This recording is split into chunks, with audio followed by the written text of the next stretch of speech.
She stood on the porch in gloves, card case open, waiting on a maid in 1924, while a telephone rang unused inside. Why did she still choose to knock?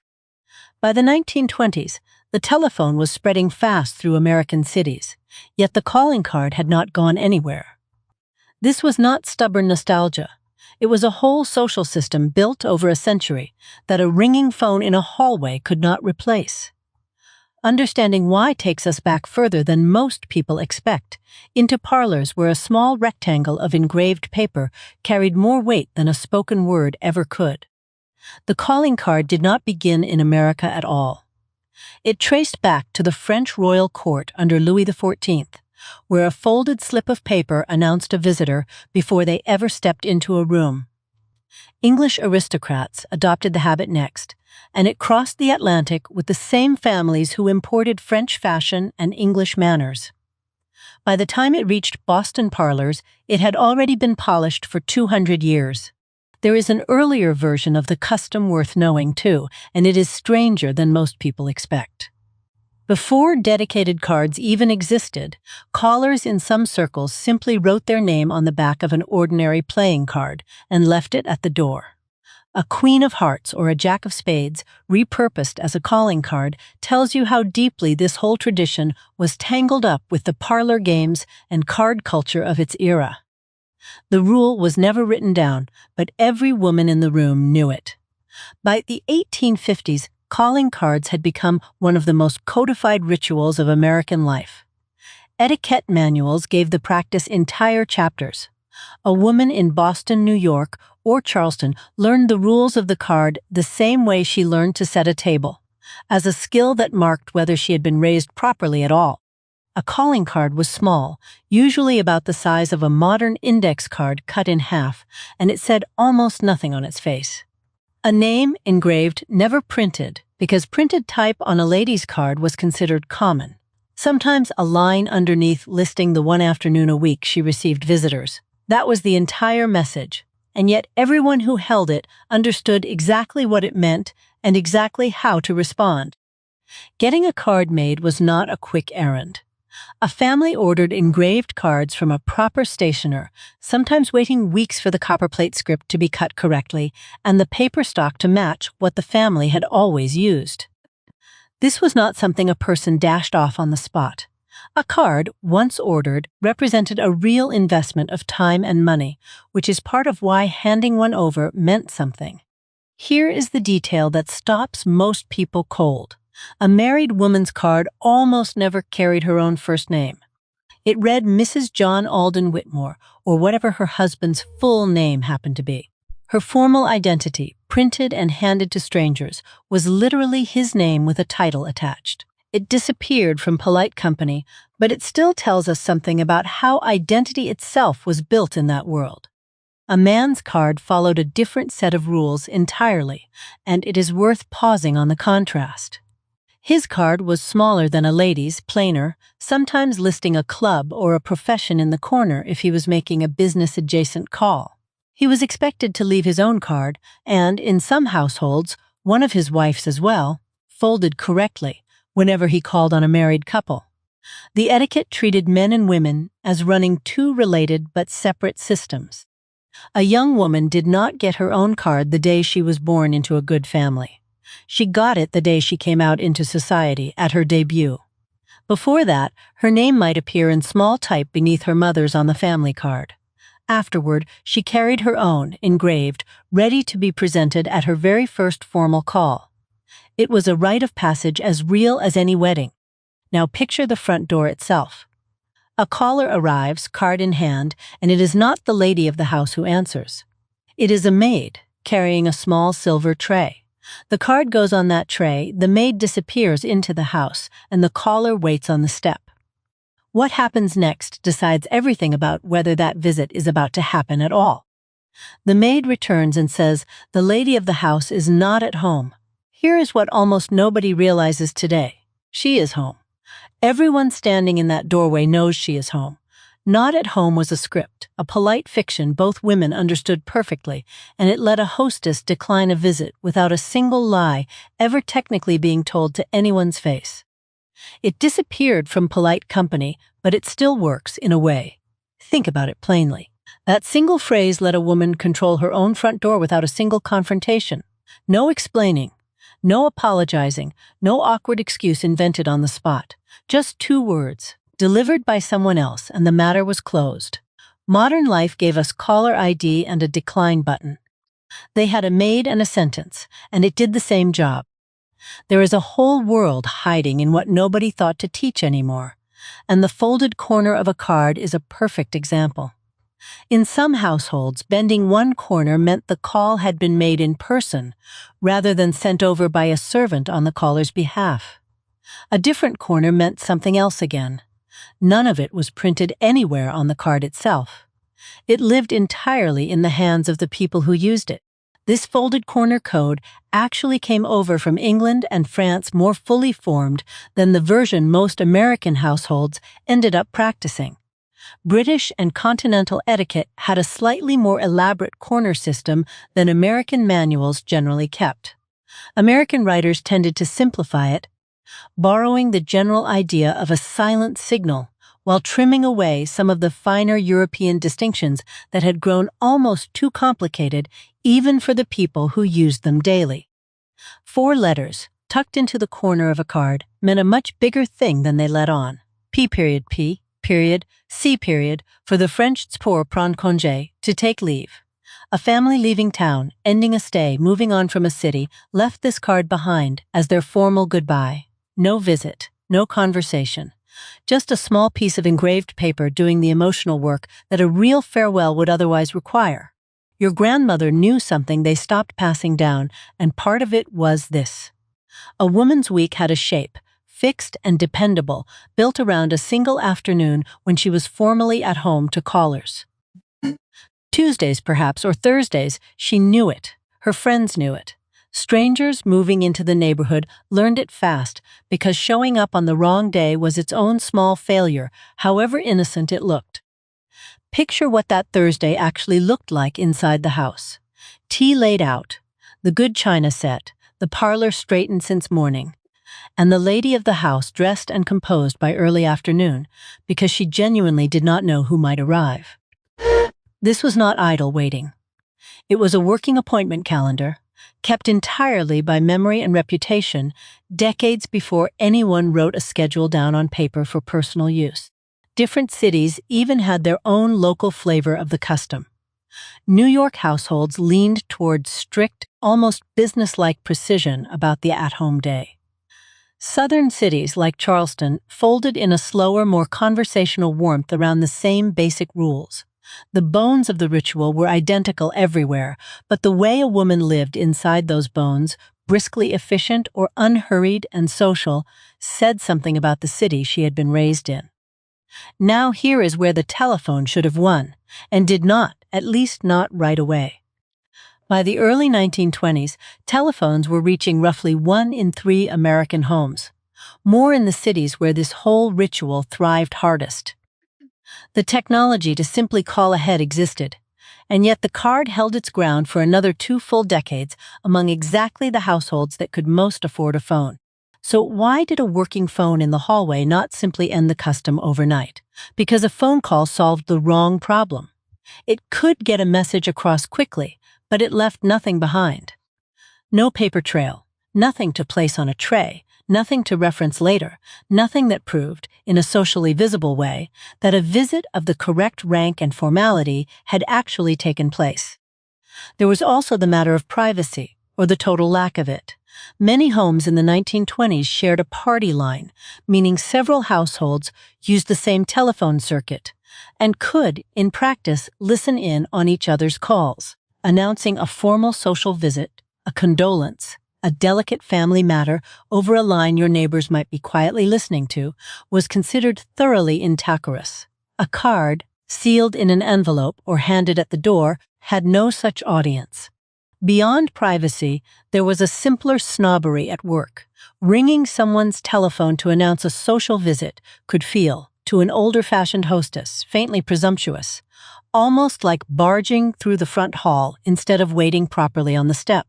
The phone was excellent for practical errands, confirming a delivery, checking a time.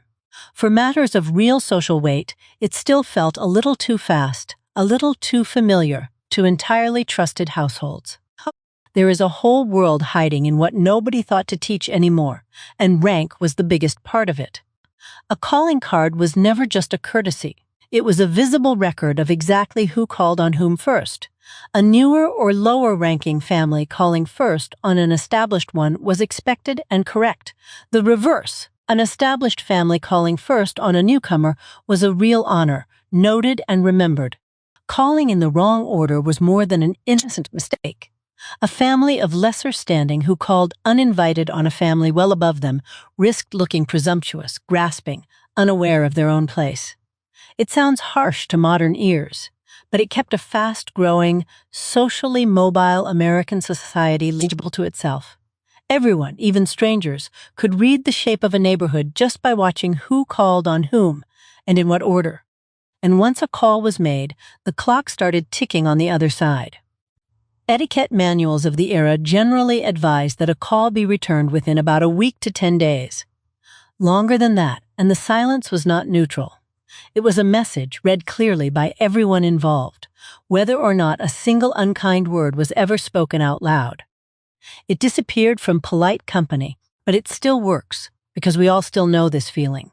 A call left unreturned, a favor left unacknowledged, an invitation quietly ignored. In the 1920s, that silence had a name and a timeline attached to it. Today we call it being left on read. They called it not returning a call, and both versions sting for exactly the same reason. A call itself was not meant to sprawl.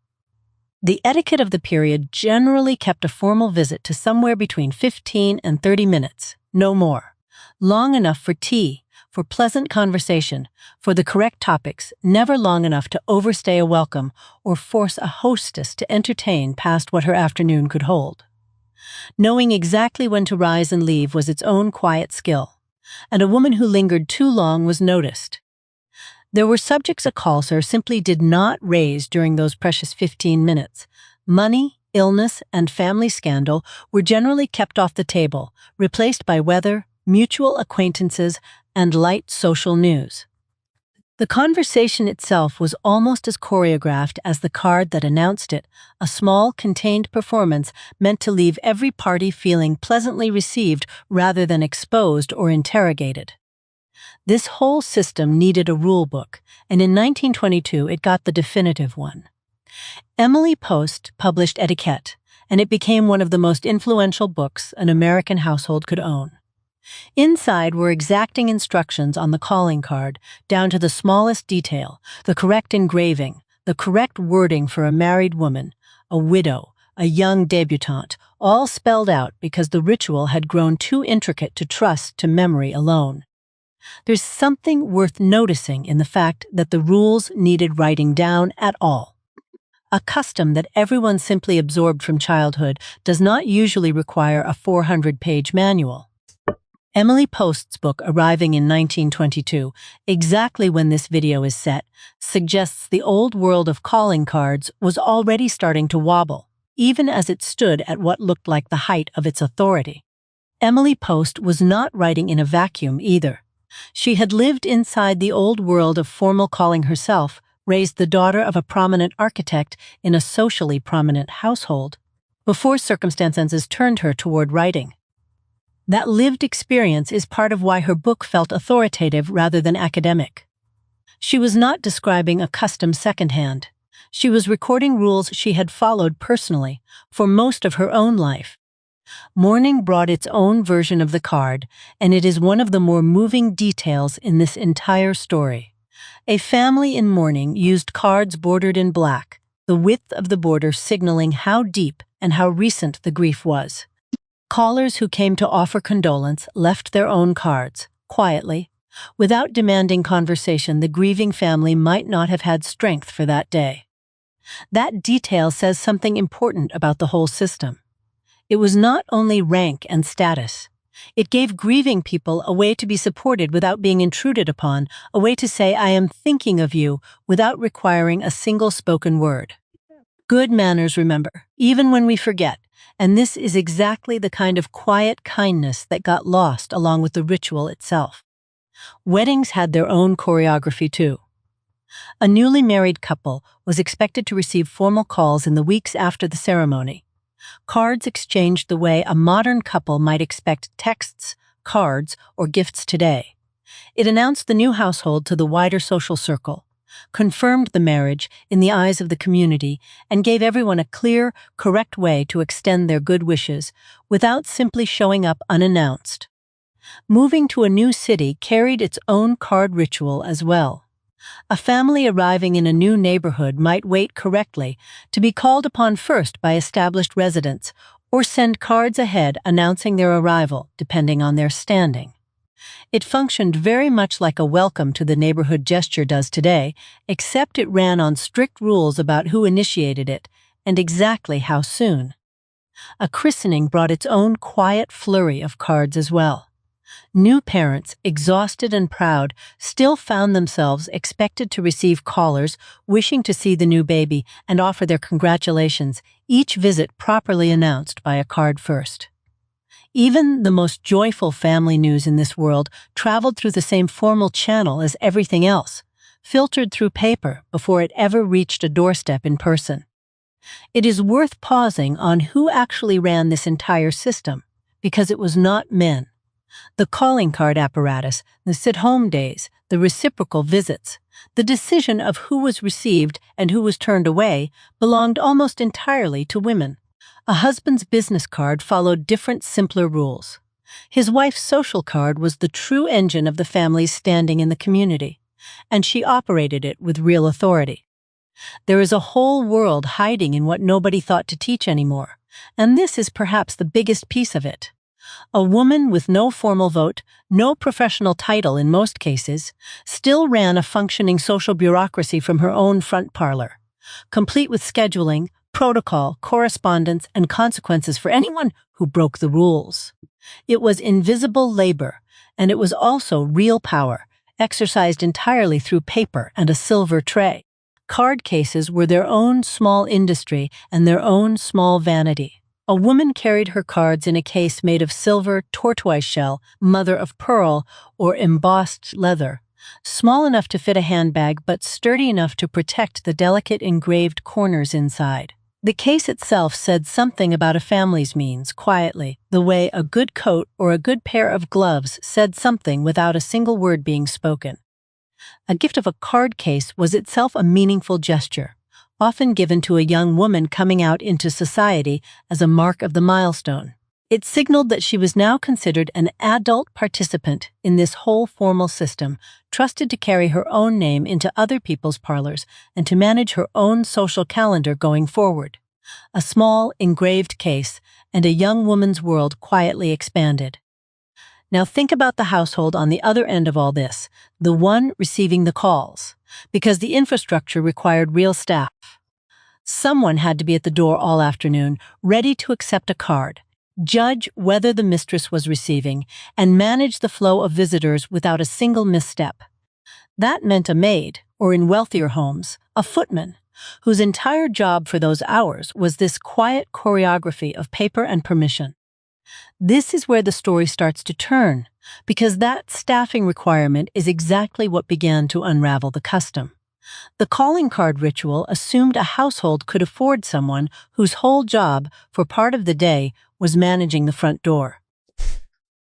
When that assumption stopped being true for most American families, the ritual could not simply continue on its own. It needed the infrastructure as much as it needed the etiquette.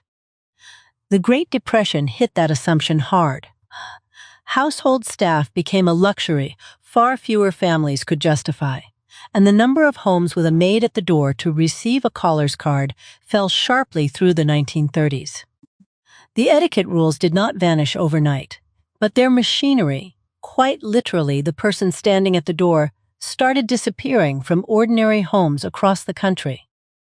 Without a maid to run the choreography, a woman had to answer her own door, which quietly collapsed the whole point of the not-at-home fiction.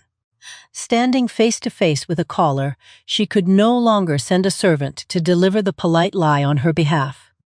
The system had depended on that middle layer of staff more than anyone admitted at the time, and losing it changed the custom's character even before it changed its frequency. Then came the war, and formal calling took another direct hit. Men were overseas. Women were working in factories and offices in numbers the country had never seen before. Afternoon tea and a fixed at-home day assumed a kind of unhurried domestic rhythm that wartime life simply did not allow anymore. The custom did not die in the 1940s. It just quietly stopped being anyone's top priority.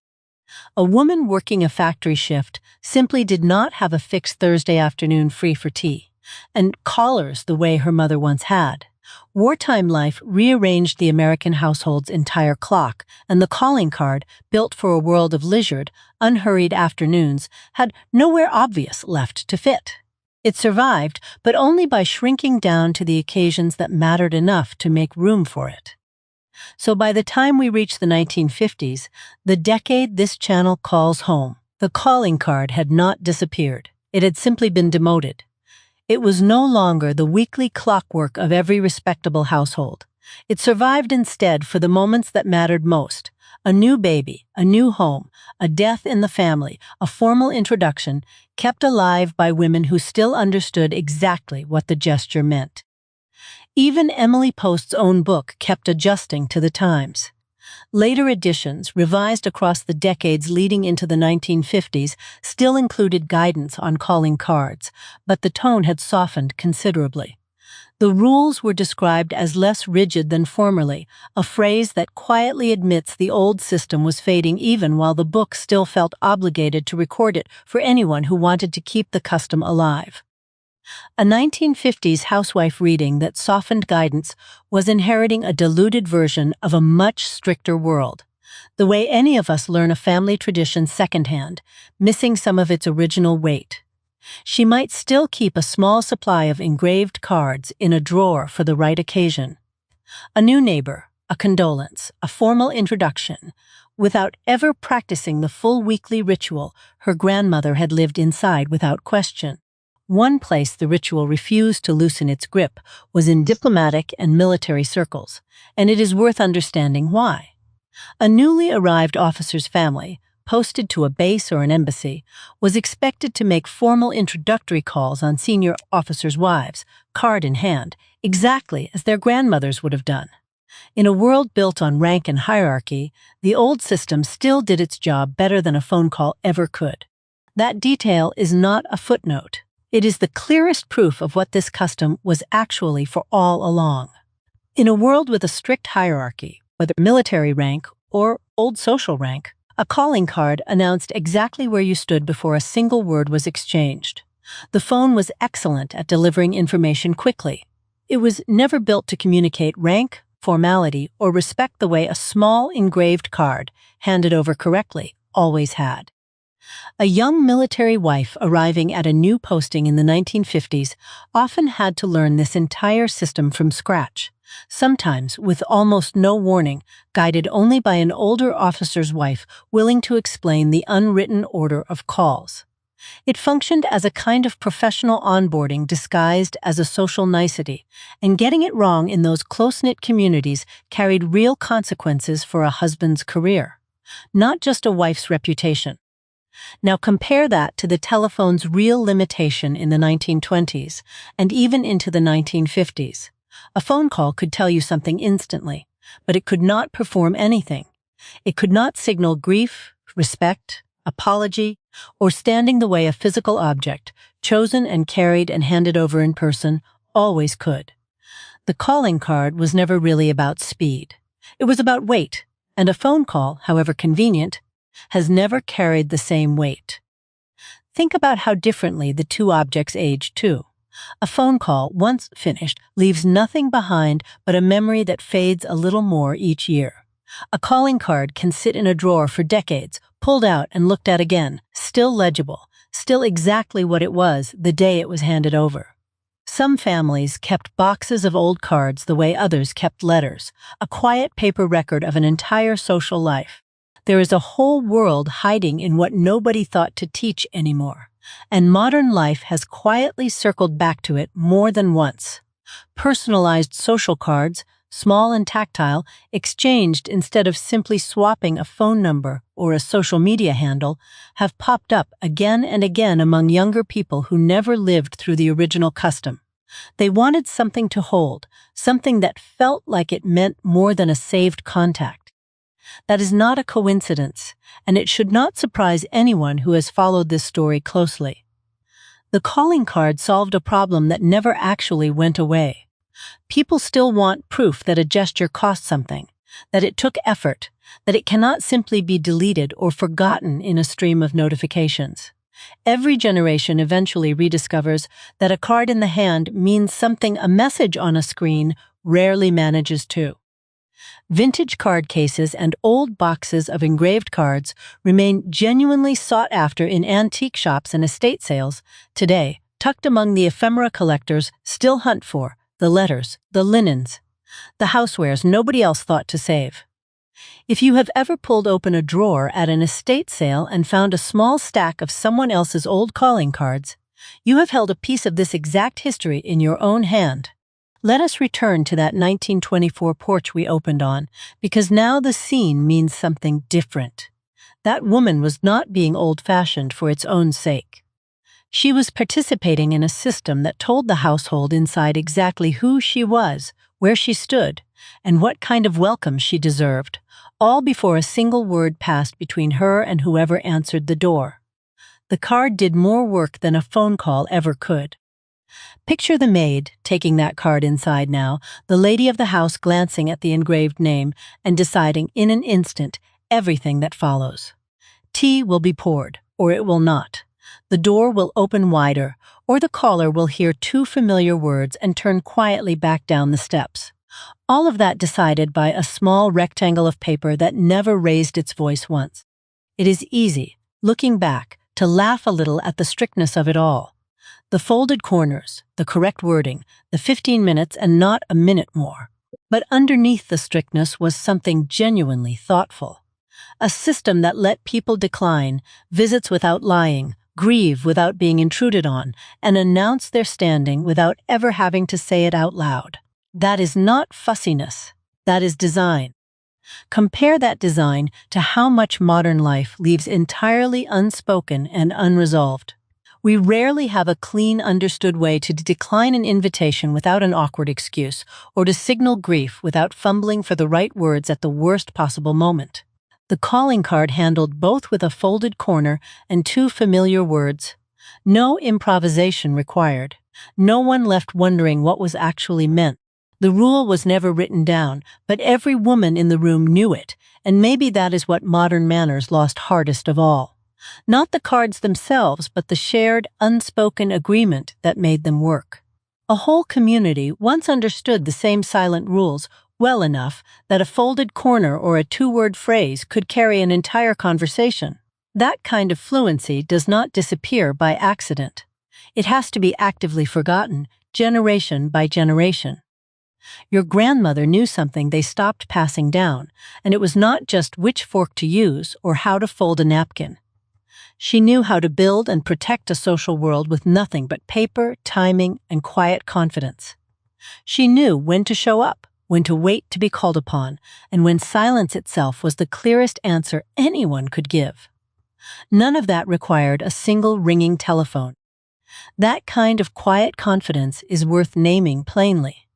A woman who understood the calling card system was never confused about her own standing, never uncertain about how to handle an awkward social moment, because the rules had already told her exactly what to do. There is a kind of freedom hiding inside all that structure, the freedom of never having to improvise your way through an uncomfortable social situation from scratch. It disappeared from polite company, but it still works, and maybe that is the real lesson worth carrying out of this story. Not that we all need engraved cards and silver trays again, but that some of what we call old-fashioned was never actually foolish. It was simply built for a world that valued intention over convenience. And there is nothing wrong with borrowing a little of that back for ourselves. A small gesture, done properly, still lands the way it always did.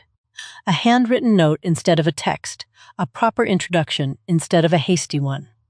A visit that arrives at a considerate time instead of whenever is easiest for the visitor alone. None of it requires reviving the whole Victorian machinery. It only requires remembering that intention was always the actual point, long before the paper and the tray ever entered the picture. There is a whole world hiding in what nobody thought to teach anymore, and this entire ritual is a perfect small window into it. A single object, a card no bigger than the palm of a hand, carrying rank, sympathy, celebration, and farewell, all without a single sound. Multiply that by every forgotten rule this channel has ever uncovered, and you start to see just how much quiet intelligence has simply been allowed to slip away unnoticed. It is worth sitting with the fact that an entire etiquette empire, one that shaped how millions of American women moved through their days for over a century, has almost completely vanished from living memory. Most people today would not recognize a calling card if they found one, would not know what a folded corner meant, would not understand why anyone once cared so deeply about a Thursday afternoon. And yet it happened in living rooms not so different from the ones we sit in now. Good manners remember even when we forget, and this channel exists precisely to be that memory.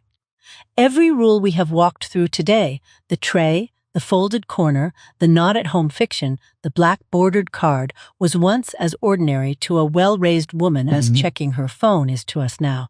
It only feels strange because it has been left untended for so long, waiting for someone to pick the story back up. So the next time someone tells you the past was simple or slow or unsophisticated, think of that woman on the porch in 1924, running an entire silent language through a 2-inch piece of engraved paper, more precise and more considerate than most of what passes for communication today. Simple was never the right word for what she was doing. Deliberate is closer. Intentional is closer still. There is always another rule waiting to be remembered, and this one, the quiet, engraved, folded corner language of the calling card, deserved its place in the light again. It disappeared from polite company, but it still works, and now you carry a small piece of that vanished world with you, ready to notice it the next time you find an old card tucked in a drawer somewhere it was never meant to be forgotten. If today's walk through the parlor, the silver tray, and the folded corner gave you something to carry with you, you already understand exactly why this channel exists. There is always more of this vanished world waiting to be uncovered together, one forgotten rule at a time, and I genuinely love having you here for every bit of it, cup of tea in hand, ready to remember what was almost lost. Good manners, remember, even when we forget, and that is exactly what we have tried to do together today. A small rectangle of engraved paper carried a woman's rank, her sympathy, her welcome, and her goodbye, all without raising its voice once. Stay close, because there is always another rule waiting to be remembered, and I would love to have you here for it.